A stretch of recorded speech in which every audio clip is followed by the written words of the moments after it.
प्यारे बच्चों, आज हम लोग प्राचीन भारतीय इतिहास के उस आरंभिक अध्याय पर चर्चा करने जा रहे हैं जो कि 1924 ईस्वी में जॉन मार्शल के द्वारा जब घोषित किया गया कि भारत की सबसे प्राचीन संस्कृति वैदिक सभ्यता नहीं, हड़प्पा की सभ्यता है। शायद आपको पता होगा कि 1960 ईस्वी तक भारत के स्कूलों और कॉलेजों में इतिहास के पाठ्यक्रम में आरंभिक सभ्यता के रूप में वैदिक सभ्यता को पढ़ाया जाता था, लेकिन भारतीय पुरातत्व विभाग को यह पूरा श्रेय जाता है जिसने अपने निरंतर प्रयास से भारतीय संस्कृति के पुरातन सभ्यता का पता किया, लोगों के सामने रखा और विश्व को चौंका दिया कि भारत में वैदिक सभ्यता से भी पहले एक बहुत ही उन्नत विकसित सभ्यता थी। जैसे कि आज हम लोग वर्तमान में जीते हैं, रहते हैं, घरों में रहते हैं, खेती करते हैं, व्यापार करते हैं, व्यवसाय करते हैं, परिवहन के साधन हैं, घर में महिलाएं साज श्रृंगार की जिन वस्तुओं का उपयोग करती है, पुरुष जो वस्त्र पहनते हैं, बच्चे जो खेलते हैं, खिलौने के साधन, ये जो प्रकृति है, सब कुछ बिल्कुल ऐसा ही कुछ आरंभिक अवस्था में पाया गया। तो दुनिया हैरान हो गई कि भारत की संस्कृति बहुत ही प्राचीन और समृद्ध रहा। यह प्रेरणा का विषय है कि जब 3000 वर्ष पूर्व भारत की संस्कृति इतनी उच्चतर थी, इतनी विकसित थी, जिसके एक एक नए बात को जानने के बाद पूरे भारतवासियों में हर्ष और गौरव का अनुभव होता है। और इस अध्याय का महत्व भारत की प्रत्येक प्रतियोगी परीक्षाओं में बहुत ही महत्वपूर्ण ढंग से है। आईएएस की परीक्षा से लेकर जितने छोटे कमीशन से उन सब में भी इतिहास विषय में हड़प्पा सभ्यता से प्रश्न अवश्य पूछे जाते हैं। तो इस सभ्यता के बारे में हम लोग बहुत ही डिटेल में जानकारी प्राप्त करेंगे ताकि कोई भी ऐसा पक्ष अध्याय का न छूट जाए जो हमें परीक्षा के लिए अनिवार्य है। तो हड़प्पा सभ्यता की जानकारी के संबंध में पहले आपको ये जानना होगा कि इतिहास के किस कालखंड में यह सभ्यता आती है। तो हम उस ऐतिहासिक कालखंड का पहले विवरण देख लेते हैं। जैसे कि विद्वानों ने इतिहास को 3 भागों में बांटा है। नंबर 1,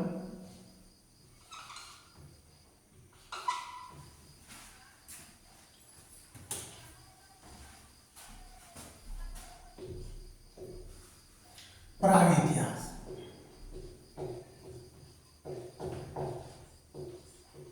प्रागैतिहासिक काल।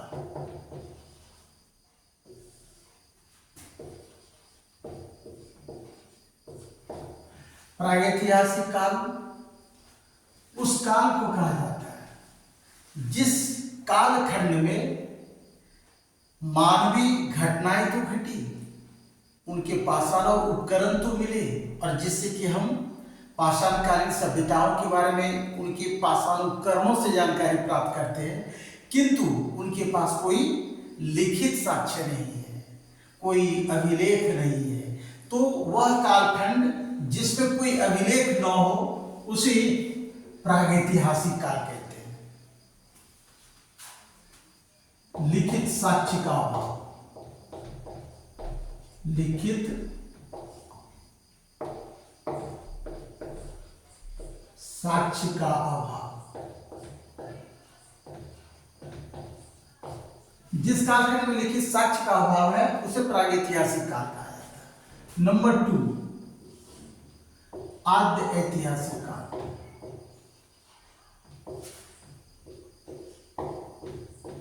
आद्य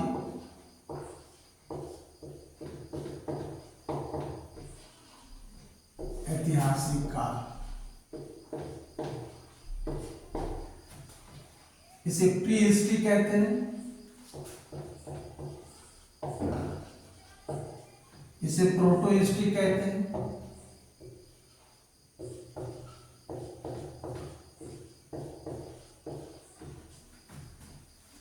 आद्य ऐतिहासिक काल वह कालखंड है जिस कालखंड के मानवीय घटनाओं का उल्लेख उनके अभिलेखों में है, लेकिन वह अभिलेख अपठनीय, अभी तक पढ़ा नहीं जा सका, उसे आद्य ऐतिहासिक काल में रखा जाता है। अब आप समझ गए होंगे हड़प्पा सभ्यता किस कालखंड में आएगा, आद्य ऐतिहासिक काल में आएगा, क्योंकि हड़प्पा सभ्यता के अभिलेख उपलब्ध हैं किंतु वह अपठनीय है। ओके, और तीसरा आता है ऐतिहासिक काल।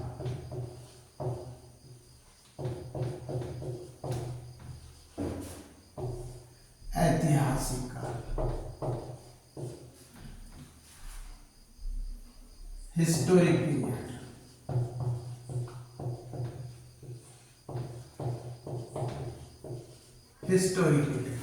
हिस्टोरिक पीरियड में उन घटनाओं को शामिल किया जाता है जिसके बारे में लिखित साक्ष्य उपलब्ध हैं और वह पठनीय भी है। साहित्यिक साक्ष्य भी हो सकते हैं, उसमें अभिलेखित साक्ष्य भी हैं। जो भी लिखित साक्ष्य हैं वे पठनीय है। तो ऐसे कालखंड को इतिहासकारों ने ऐतिहासिक काल की श्रेणी में रखा। हमने इसका वर्णन इसलिए किया ताकि आप समझ सकें कि हड़प्पा सभ्यता ऐतिहासिक दृष्टि से किस कालखंड में आता है। तो हड़प्पा सभ्यता आता है आद्य ऐतिहासिक काल, क्योंकि इसके अभिलेखित साक्ष्य तो उपलब्ध है किंतु वह अपठनीय है।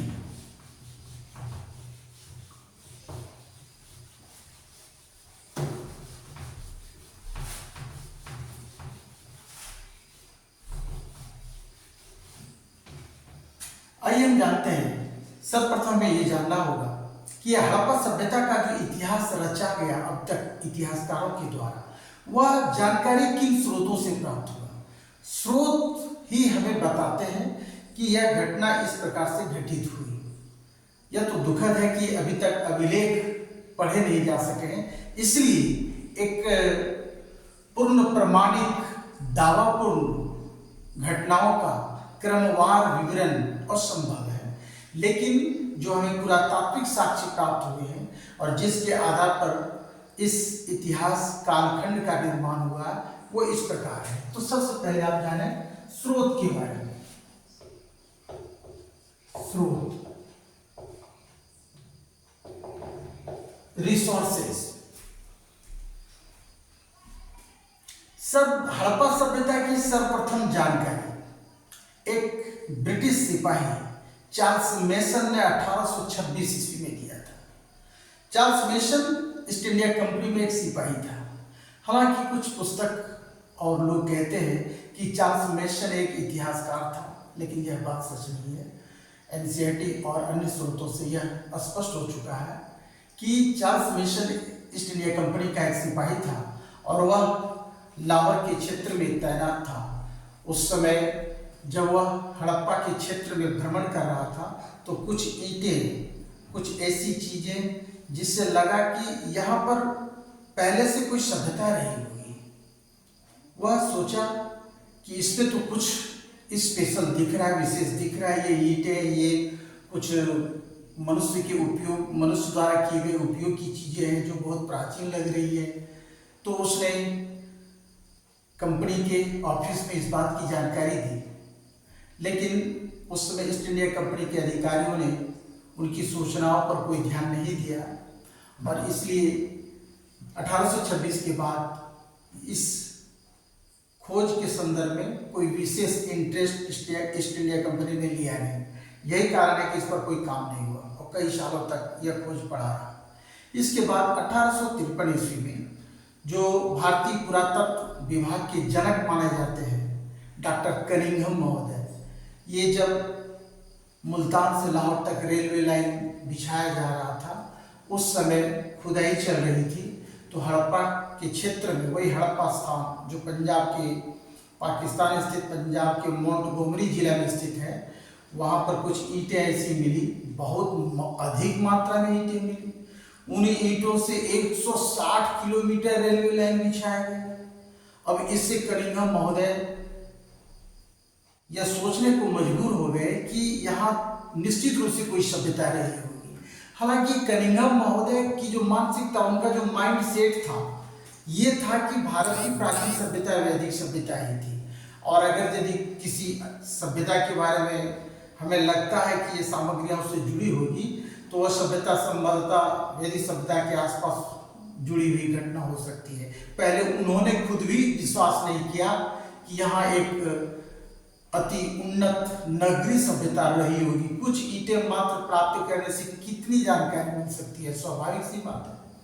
फिर इसके बाद कनिंघम महोदय ने 1873 में दूसरी बार दौरा किया हड़प्पा का, और उन्होंने वहाँ कुछ विशेष खुदाई करवाई, और जब पता चला कि यहाँ तो विशाल मात्रा में पुरातात्विक सामग्री मिल रही है, फिर उन्होंने 1875 में रिपोर्ट तैयार किया और ऑस्ट्रेलिया कंपनी को ये रिपोर्ट में बताया कि इस स्थान की खुदाई भली भांति तरीके से होनी चाहिए, क्योंकि यहाँ पर बड़ी मात्रा में मानव उपयोगी सामग्रियाँ प्राप्त हुई है, और इससे हमें लगता है कि यहाँ कोई सभ्यता रही होगी।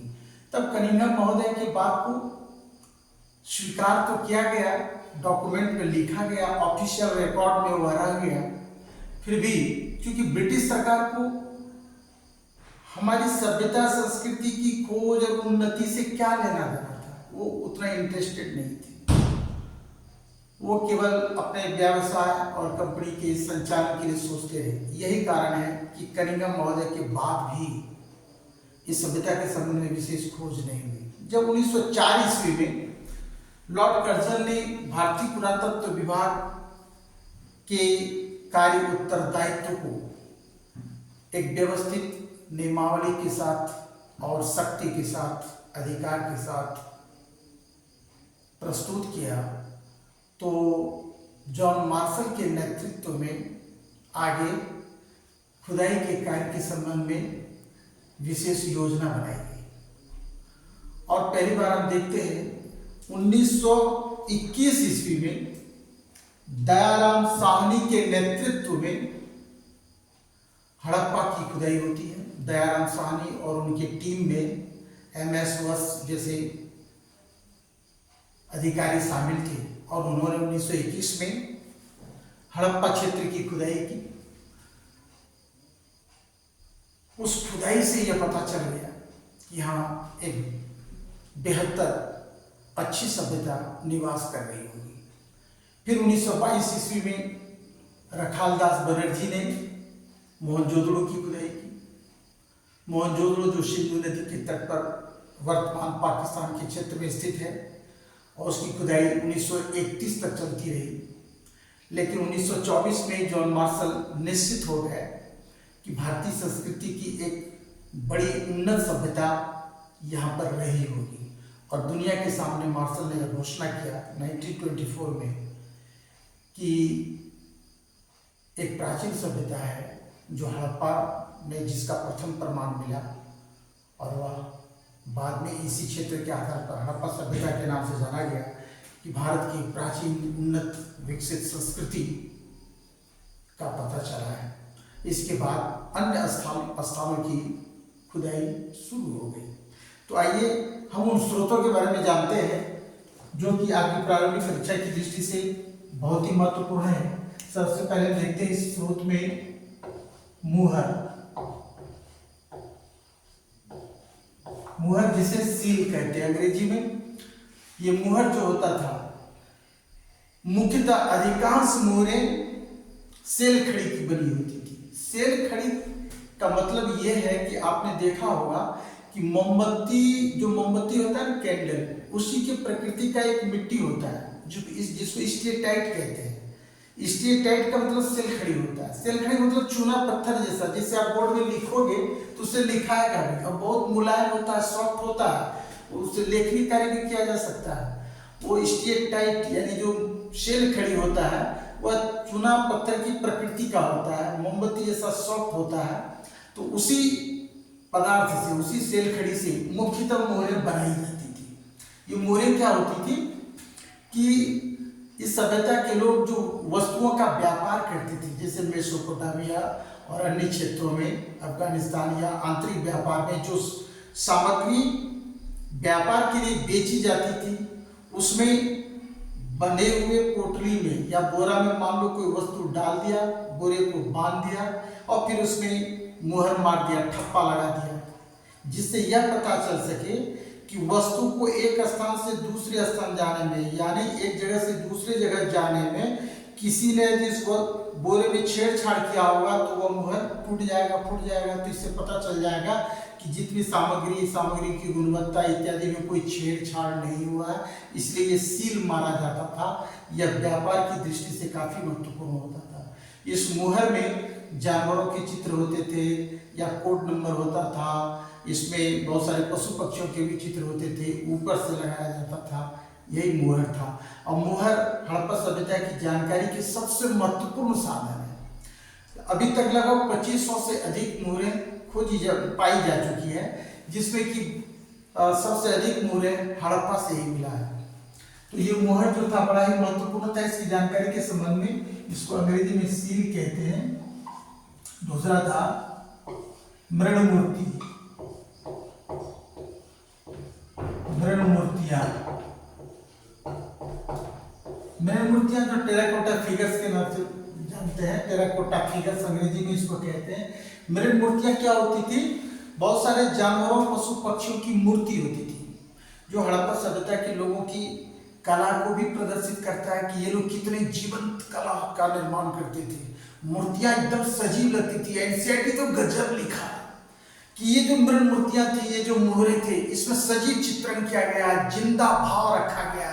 लग रहा अब बोलेगा तब बोलेगा। कुछ ऐसे संग्रहालय में रखी हुई मूर्तियां हैं जिसमें भाव संवेदनशीलता प्रत्यक्ष रूप से प्रकट किया गया। जबकि आईएएस मेंस में इस बार नहीं, एक दो साल पहले वाले में शायद ये क्वेश्चन पूछा गया है कि हड़प्पा सभ्यता के लोग कला प्रेमी नहीं थे, व्याख्या कीजिए। हम आपको बहुत बेहतर ढंग से बताएंगे कि वो कला प्रेमी कैसे नहीं थे। वो मोरों का निर्माण, ये मृण मूर्तियों का निर्माण, वो धातु से बनी कांस की नृत्यांगना की मूर्ति, वृक्ष का फोटो, इनके कला और शिल्प कला में ये बहुत ही उन्नत थे, इसमें कोई दो राय नहीं। लेकिन यूपीएससी को जांचने का उद्देश्य ये है कि आप इनके कला की सीमा को किस प्रकार झांकते हैं। आपको इनकी कला की सीमा को देखना होगा। जैसे कि इन्होंने बहुत सारे पशु पक्षियों की मूर्तियां बनाई, लेकिन मानव आकृति, मानव की संवेदनशीलता, कलाकार तो उसे कहते हैं जहां कोई भी व्यक्ति, मनुष्य भाव प्रदर्शन काफी जिंदा दिली से कर रहा हो। ऐसा कोई चित्र मिल जाता, ऐसा कोई वाद्य संगीत मिल जाता, तबला या वाद्य यंत्र मिल जाता, तो मानता कि हाँ ये सही कला प्रेमी थी। लेकिन इसका मतलब यह बात जरूर कहा जा सकता है कि इनके पास वाद्य यंत्र, मानव का ऐसा संगीत भाव भंगिमा या मानव की ऐसा कोई अभिक्रिया जिसमें कि कला का स्पष्ट प्रदर्शन हो, ऐसी चीजें नहीं मिलती है। ये बात सच है। हालांकि ये लोग कला प्रेमी थे, इसमें दो राय नहीं, क्योंकि इन्होंने जो मोहरें और मृण मूर्तियां बनाई है वह कोई कम नहीं है। लेकिन सीमा में हम देखें तो जब हम अपेक्षा करें कि वर्तमान में जो कला का विकास है, संगीत का विकास है, चित्रकला का विकास है, वाद्य यंत्रों का विकास है, ये चीजें हमें नहीं मिलती। तो आपको मेंस में ऐसे प्रश्न आते हैं तो बहुत ही आसानी से 72 आप इसको लिख सकते हैं, जिसके बारे में हम आगे और भी बेहतर ढंग से विश्लेषण करेंगे। अभी टॉपिक की शुरुआत है, तो आगे देखिए। मुहर तो सबसे अधिक जो है हड़प्पा से मिला है, दूसरा है मृण मूर्तियां, तीसरा है महल एवं खंडहर, महल एवं खंडहर।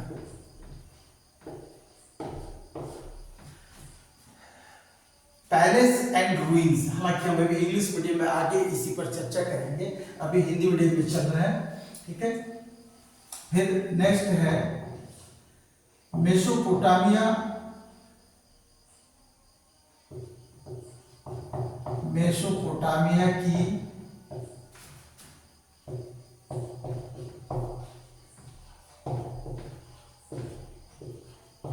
बड़ी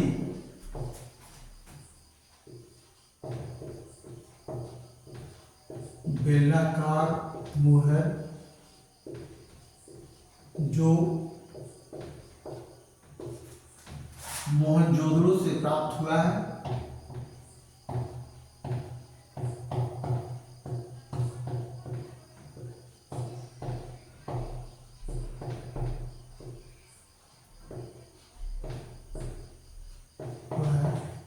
मेसोपोटामिया की बड़ी बेलनाकार मुहर जो मोहनजोदड़ो से प्राप्त हुआ है, यह सिद्ध करता है ये मुहर कि मेसोपोटामिया और सिंधु सभ्यता के बीच व्यापार होता था।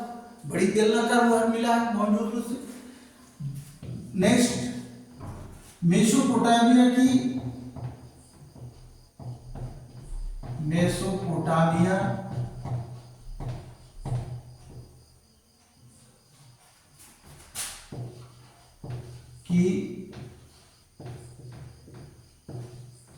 छोटी बेलनाकार मुहर, मेसोपोटामिया की छोटी बेलनाकार मुहर जो लोथल से प्राप्त हुआ है,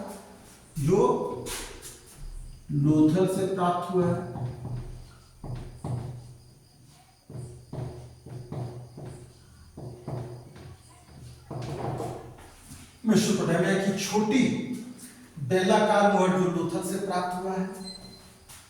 नेक्स्ट, मन के पाषाण उपकरण,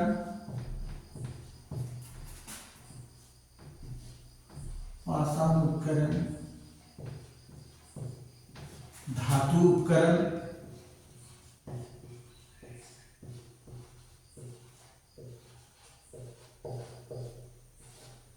मृदभांड,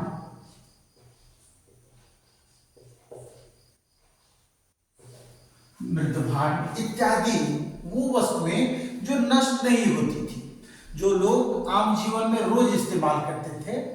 वो मिट्टी की बनी बहुत सारी मन के खिलौने और जीवन में उपयोग में लाए जाने वाले अन्य बहुत प्रकार के बर्तन, अनाज रखने का, कूटा पिसा हुआ चीज रखने का, बहुत सारे ऐसे माध्यम जो कि जीवन में उपयोग होता है, जो वस्तु नष्ट नहीं होती है। नष्ट होने वाली चीजें तो रिसोर्सेज हो ही नहीं सकती।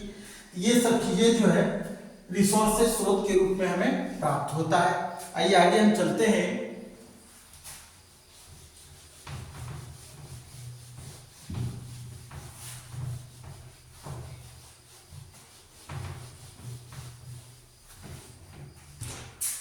हड़प्पा सभ्यता के नामकरण के संबंध में। नामकरण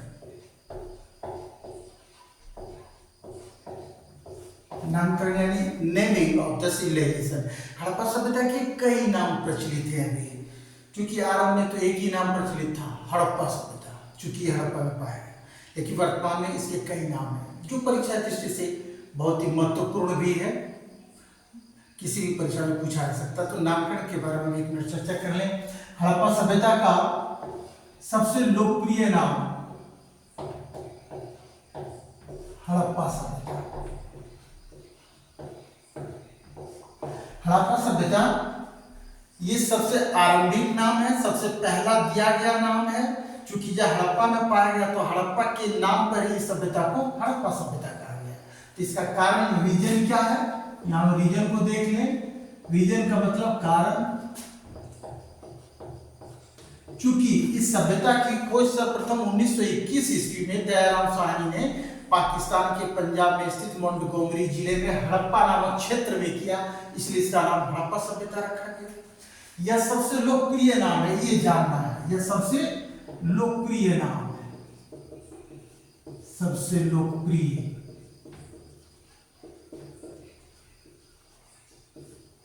नाम,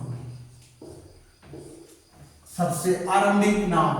अब कारण, चूंकि सबसे पहले सभ्यता के अवशेष हड़प्पा में मिले, इसलिए इसे हड़प्पा सभ्यता कहते हैं। दूसरा, सिंधु घाटी की सभ्यता। सिंधु घाटी की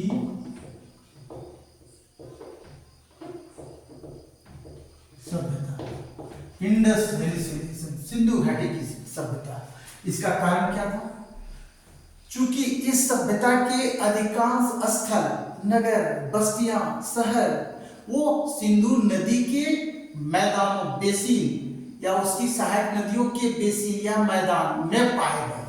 इस सभ्यता के अधिकांश स्थल यानी जगह जैसे नगर, बस्तियां, ये जो पाए गए कहाँ, सिंधु नदी और उसकी सहायक नदियों के मैदानी क्षेत्र में। यही कारण कि सिंधु नदी की प्रमुखता के कारण, चूंकि इसके अधिकांश स्थल सिंधु नदी के मैदान में स्थित है, इसलिए इसका नाम रखा गया सिंधु घाटी की सभ्यता। ओके, नेक्स्ट तीसरा, सिंधु सरस्वती सभ्यता।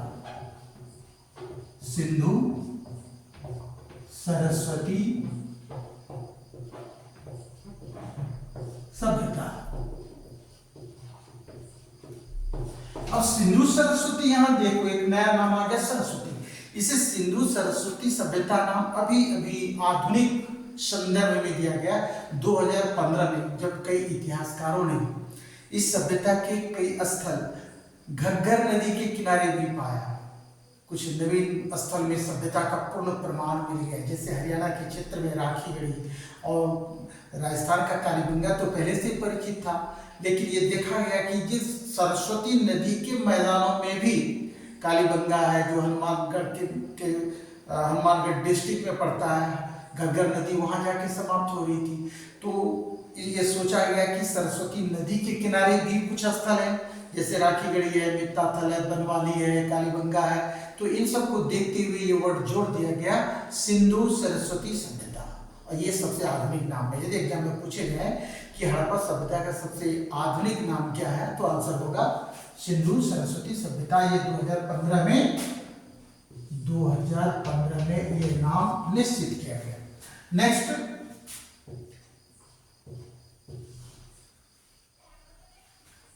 सिंधु सभ्यता। सिंधु सभ्यता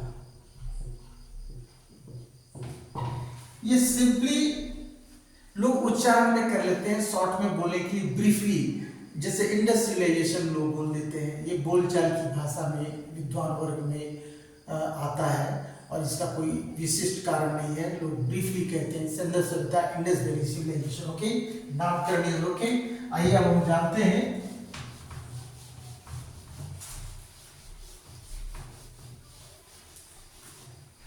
टाइमिंग, समयावधि।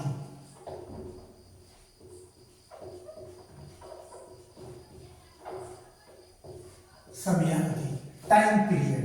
इस सभ्यता का टाइम पीरियड का था। इस सभ्यता के टाइम पीरियड यानी समयावधि के संदर्भ में एनसीईआरटी में जो सूचनाएं दी गई है वो मानक माना जाता है। तो एनसीईआरटी के आधार पर इसके समयावधि को हम इस प्रकार देखते हैं, वो थोड़ा ध्यान में रखना होगा। जैसे कि एनसीईआरटी ने कहा कि हड़प्पा की सभ्यता 6000 बीसीई से 1300 बीसीई तक मौजूद थी, यानी ये लगभग 4700 साल तक जीवित रहती है किसी न किसी रूप में। आइए एनसीईआरटी किस प्रकार इसका क्लासिफिकेशन करता है उसे हम जानते हैं।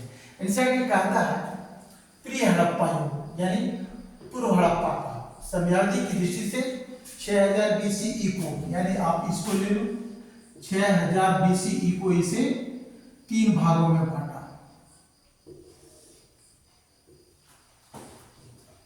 नंबर 1,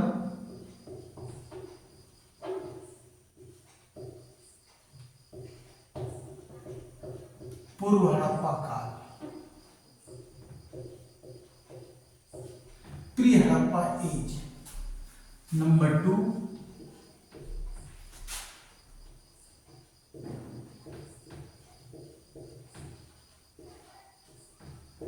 परिपक्व हड़प्पा यानी मैच्योर्ड हड़प्पा। और नंबर 3, उत्तर हड़प्पा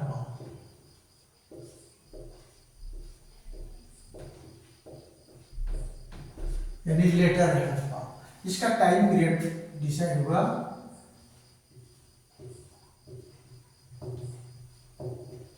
6000 बीसीई से लेकर 2600 बीसीई।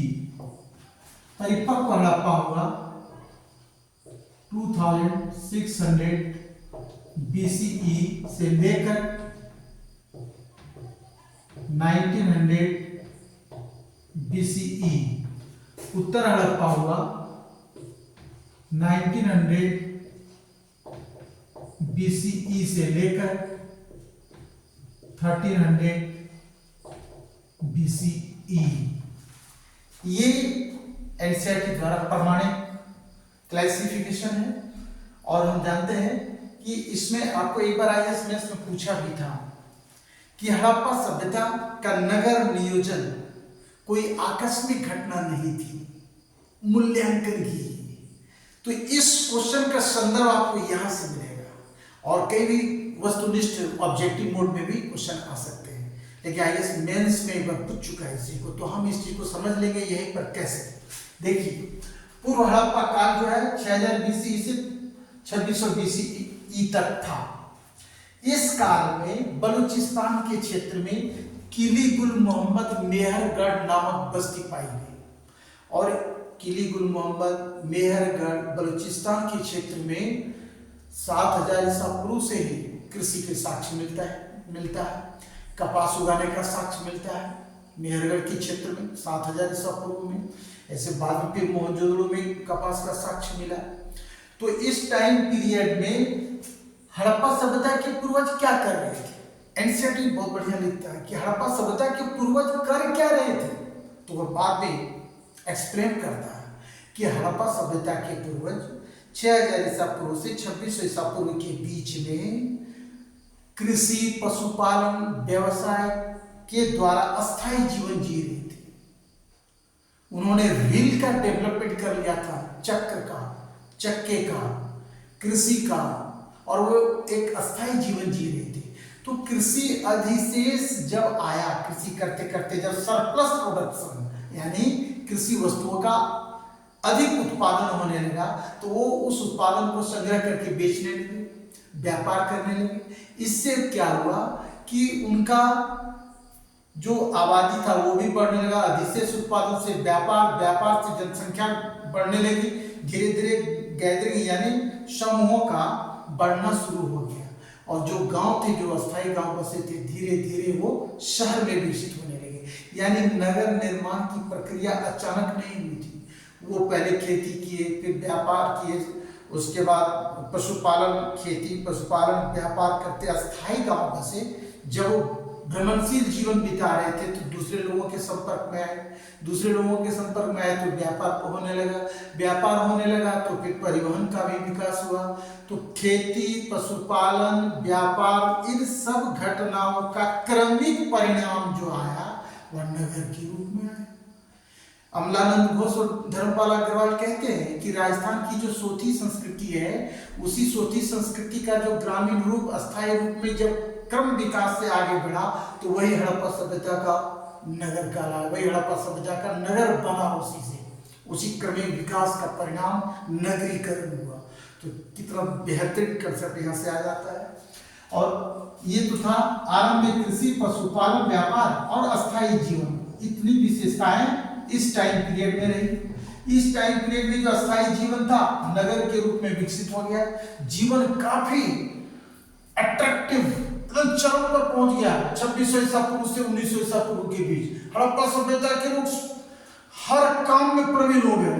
आश्चर्य चौंकाने वाली बात है कि वो हम लोगों की तरह जीते थे अपने घरों में। उनके घर होते थे ईटा और गारों से बना हुआ, बीच में आंगन होता था, कई कमरे होते थे, एकदम नियोजित नाली प्रणाली थी। नाली के बगल से गलियारा बनाया गया था, गलियारे के बगल में मकान व्यवस्थित रूप से होता था। उस मकान में कई कमरे होते थे, बीच आंगन में कुआं भी होता था लगभग प्रत्येक घरों में। और सबसे सूझबूझ की बात है कि घर के मुख्य दरवाजा मुख्य सड़क तरफ नहीं खुलता था। इसका एकमात्र अपवाद है लोथल का एक मकान, जिसका मुख्य दरवाजा मुख्य सड़क की तरफ खुल गया। बाकी सामान्यतः अधिकांश मकानों के मुख्य दरवाजे नहीं खुलते थे। और कितनी अट्रैक्टिव बात है, वो कितने इंटेलिजेंट थे कि नाली का निर्माण गहराई से किया जाता था, काफी डीप देकर बनाया जाता था, गड्ढा होता था पूरा, जिससे कि रोड के पानी, सब कुछ, घर का पानी, सड़क का पानी, वर्षा का पानी जमा कर उस नाले से आराम से और उसे शहर के बाहर के मुहाने तक पहुंचाया जाता था। इतना डेवलप, जब एक एक बात आप जानोगे ना, एकदम मिजाज बुलंद कर देगा। क्या सभ्यता थी यार, कितनी विकसित थी उस समय। लोगों ने राखी गढ़ी में मिला वाश बेसिन का प्रमाण, सोचो वाश बेसिन उस समय राखी गढ़ी में इसका प्रमाण मिला। एक एक बात में अनूठा संदेश देता है इस सभ्यता के लक्षण, और हमें प्रेरित करता है कि हम जब 4000 साल पहले वहां थे तो अभी हमें कहाँ होनी चाहिए, हमें और कितना विकास करना चाहिए। इसकी प्रत्येक घटना भारत के प्रत्येक व्यक्ति के हृदय में धड़कन, एक विकास का, एक उल्लास का, एक इच्छा का, उसकी शक्ति को जगाता है। तो ये तो मैच्योर पीरियड था। इस टाइम पीरियड में लोग इतना डेवलप कर गए। और जो उत्तर हड़प्पा काल है यानी 1900 ईस्वी के बाद 1300 ईस्वी पूर्व तक जो इसका सीमा है, इस टाइम पीरियड में कुछ प्राकृतिक घटनाएं ऐसी घटी हुई। विद्वानों में मतभेद है कि वास्तव में हड़प्पा सभ्यता कैसे समाप्त होगी। ये पतन के काल को दर्शा रहा है। 1900 ईस्वी के बाद जो उन्नत विकसित हड़प्पा सभ्यता थी, जिसका अंतरराष्ट्रीय व्यापार चल रहा था, जो बेहतरीन जीवन जी रहा था, वह उच्च नगर 1900 ईस्वी के बाद धीरे धीरे समाप्त होने लगा। मोहर निर्माण प्रक्रिया कमजोर हो गई, कम हो गई, लिपि के भी प्रमाण कम मिलने लगे, व्यवस्थित नगर उजड़ गए, मृदभांड निर्माण कला जो उतना विकसित था वह भी कम होने लगा। तो मोहर मनके जैसे चानोदोड़ो में जो कारखाना था सब समाप्त हो गया। चानोदोड़ो में कॉस्मेटिक इंडस्ट्री जो थी, वहाँ पर आभूषण बनाए जाते थे, मनके बनाए जाते थे, बड़ा उद्योग था, शिल्पी था, ये सब समाप्त होने लगा। यह पतन के काल को दर्शाता है। आगे हम चलते हैं हड़प्पा सभ्यता के विस्तार के संबंध में।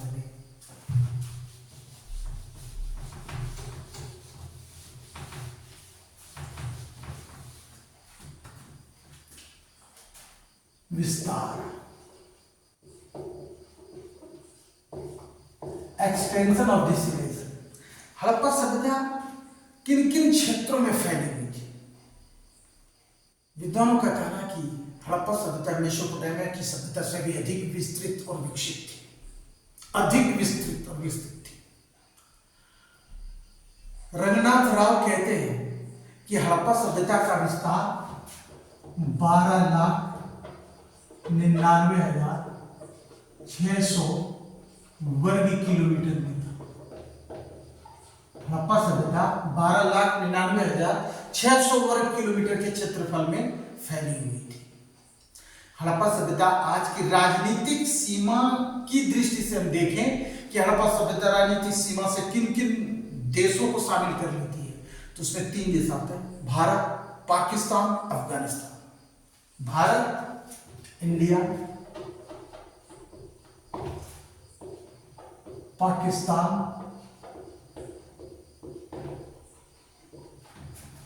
अफगानिस्तान। इन 3 देशों में यह सभ्यता फैली हुई थी। आइए हम मैप पर इसे देख लेते हैं।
ये सिंधु नदी है,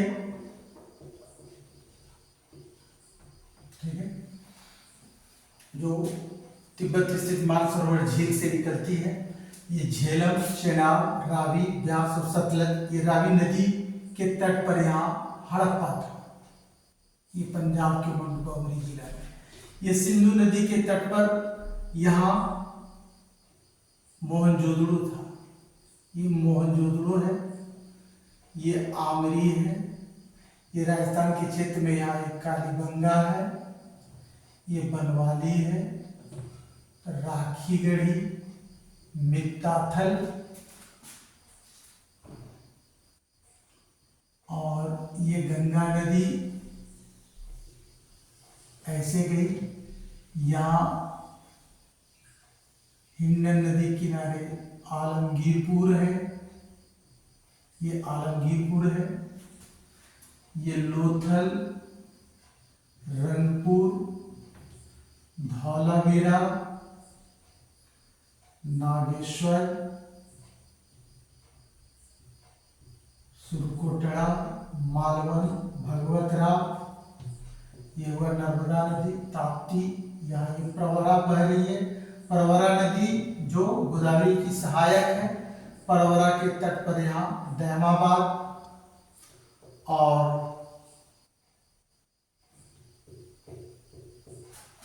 ये बलूचिस्तान का सुतकागेडोर, सोतकाको, बालाकोट, डाबरकोट, ये सब बंदरगाह थे समुद्री तट में बलूचिस्तान के क्षेत्र में। यहाँ अफगानिस्तान में शोर्तुगई, यहाँ मेहरगढ़, मेहरगढ़ तो हड़प्पा सभ्यता से जुड़ा हुआ नहीं, पूर्व की है लेकिन लोकेशन यही है।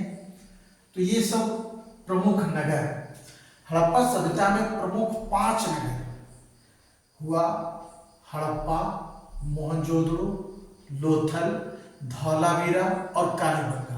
एग्जाम में पूछता है, ध्यान में रखना होगा, इसको लिख लेंगे सब, हम पॉइंट में लिखा देंगे।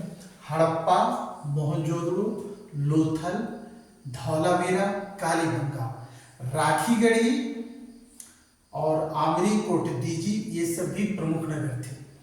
ध्यान में रखना होगा, क्षेत्रफल की दृष्टि से हड़प्पा सभ्यता का सबसे बड़ा नगर राखीगढ़ी था। क्षेत्रफल की दृष्टि से हड़प्पा सभ्यता का सबसे बड़ा नगर राखीगढ़ी था। जब तक राखीगढ़ी का पता नहीं चला, उससे पूर्व मोहनजोदड़ो को हड़प्पा सभ्यता का सबसे बड़ा नगर माना जाता था। इसके विस्तार, इसके स्थलों को हमें एक सूची में रखना होगा। तो हड़प्पा सभ्यता के जो ये स्थल हैं, इसको आप सूची में करेंगे, मैं भी लिखा भी दूंगा। 1 मिनट में यहाँ देख लूं, ये जो मांडा है इसकी यदि सीमा बनाना हो हमें उत्तर दक्षिण, तो हड़प्पा सभ्यता उत्तर से दक्षिण 1100 किलोमीटर विकसित थी, 1100 किलोमीटर, 1100 किलोमीटर। और आलमगीरपुर से लेकर यहाँ बलूचिस्तान स्थित सुतकागेडोर तक इसकी लंबाई 1600 किलोमीटर थी, 1600 किलोमीटर, और इधर ये 1100 किलोमीटर, यानी उत्तर दक्षिण 1100, पूर्व पश्चिम 1600 किलोमीटर था। अब आपको इस सभ्यता के प्रत्येक स्थल को पहचानना है, लोकेशन देखना है और सबके बारे में जानना है कि उन स्थलों से क्या क्या मिला। यही तो मूल संपत्ति है जिसे हमें इस संस्कृति से जो हमें मिलती है। तो किन किन स्थानों से क्या मिला उसके बारे में भी हम पूरी जानकारी लेंगे। तो सबसे पहले हम जानेंगे हड़प्पा के बारे में।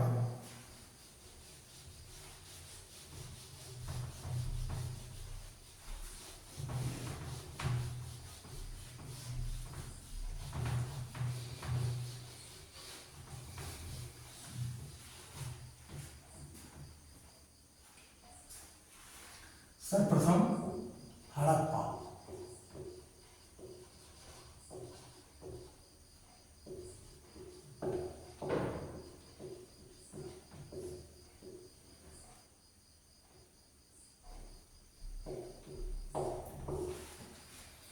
हड़प्पा नगर पाकिस्तान स्थित पंजाब के मोंटगोमरी जिला में स्थित था। मोंटगोमरी जिला,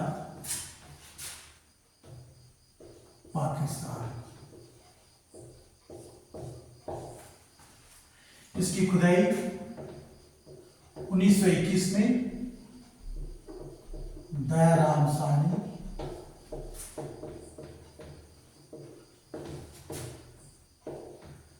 माइनस वर्ष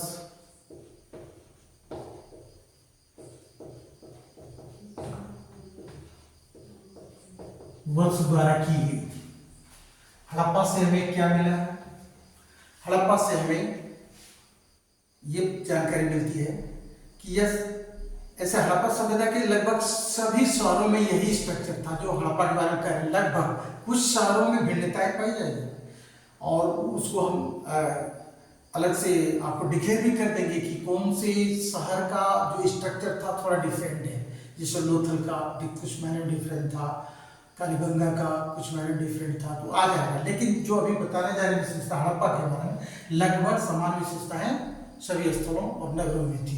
तो यह शहर जो था दो भागों में विभाजित था। जैसे आप समझ लो कि पूर्वी भाग जो होता था, ये पश्चिमी हिस्सा जो था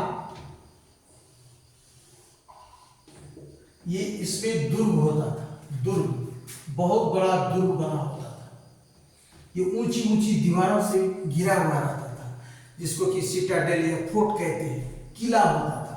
तो पश्चिमी भाग में किला और पूर्वी भाग में इसके नीचे जो है निचला शहर बसता था। यहाँ पर ये निचला शहर, ये शहर का स्ट्रक्चर था लगभग हड़प्पा सभ्यता के प्रमुख सभी नगरों में लगभग। तो ये दो भाग में विभाजित होता था, शहर दो भाग में विभाजित होता था। तो पश्चिमी भाग में दुर्ग होता था, फोर्ट, और पूर्वी भाग में निचला शहर, इसको निचला शहर कहा गया।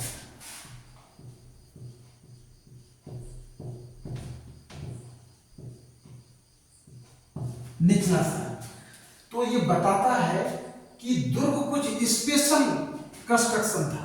यहां संभवतः सार्वजनिक भवनों का निर्माण किया जाता था और इतिहासकारों का कहना है कि यहाँ बड़े लोग रहते थे जो समाज के श्रेष्ठ वीआईपी या प्रशासक या राजा ऐसे वर्ग के लोग होते थे, वो इस दुर्ग में रहते थे। दुर्ग में दो तीन मुख्य विशेषताएं थी। यहीं पर सार्वजनिक स्नानागार, सार्वजनिक भवन, और दुर्ग में ही वो जो कॉलेज महाविद्यालय का प्रमाण मोहनजोदड़ो से मिला है वो दुर्ग में ही पाया गया है। विशाल असेंबली हॉल और इसमें माल गोदाम, बड़ा बड़ा गोदाम हुआ करता था। यानी बड़े बड़े भवन, स्तंभों पर स्थित बड़े बड़े हॉल, कॉलेज महाविद्यालय के प्रमाण मोहनजोदड़ो से मिले। हड़प्पा में भी दुर्ग था, फोर्ट था, इसमें भी माल गोदाम था और इसमें भी स्नानागार थे, इसमें भी बड़े बड़े वीआईपी लोगों के रहने के लिए उस प्रकार का मकान बनाया गया था, भवन बनाया गया था। तो दुर्ग कुल मिलाकर विद्वानों का कहना है कि यह एक स्पेशल विशेष कंस्ट्रक्शन था जो कि ऊंची ऊंची दीवारों से घिरा हुआ, जिसमें पुरोहित, योद्धा वर्ग, विशेष वर्ग के लोग रहते थे और सार्वजनिक उपयोग के लिए सार्वजनिक भवन का निर्माण इसमें किया गया था। और ये जो निचला शहर है इसमें आम जनता रहती थी, आम लोग रहते थे जो काम करते थे। ऐसे हड़प्पा सभ्यता के समाज को चार वर्गों में बांट दिया इतिहासकारों ने। जैसे कहा कि विद्वान वर्ग, योद्धा वर्ग, व्यापारी वर्ग और श्रमिक वर्ग। तो इसमें जो विद्वान या पुरोहित वर्ग होता था वो दुर्ग की तरफ रहता था और इधर योद्धा वर्ग, श्रमिक वर्ग, आम जनता निवास करती थी। अब भिन्नता क्या है, जैसे कि लोथल में, लोथल शहर है ना, उसमें ये विभाजन नहीं पाया जाता।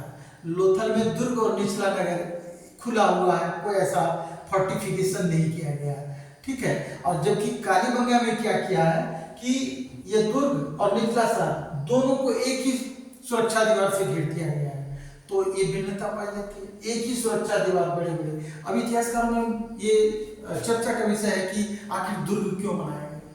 तो हमें ये विद्वानों की सूचनाओं से यह स्पष्ट पता चलता है कि इस सभ्यता के लोगों को बाहरी आक्रमण का भी भय था, इसलिए सुरक्षा की दृष्टि से दीवार बनाए गए थे।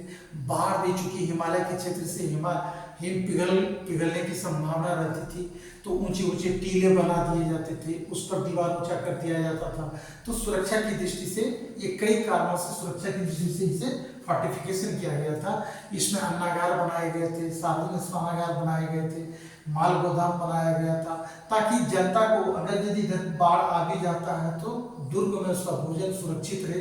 ये बहुत सारे कारण थे जिसके चलते दुर्ग बनाया गया था। आगे देखते हैं और हड़प्पा में क्या क्या मिला था।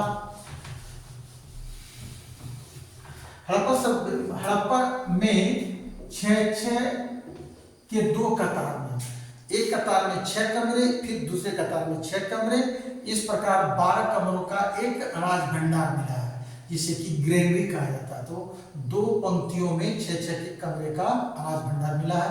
नेक्स्ट बात, 15 मकानों का श्रमिक आवास मिला है, लेबर रूम। जो परिश्रम करने वाले मजदूर व्यक्ति होते थे उनके लिए अलग कमरा बनाया गया था, उसका भी प्रमाण में हड़प्पा से मिलता है।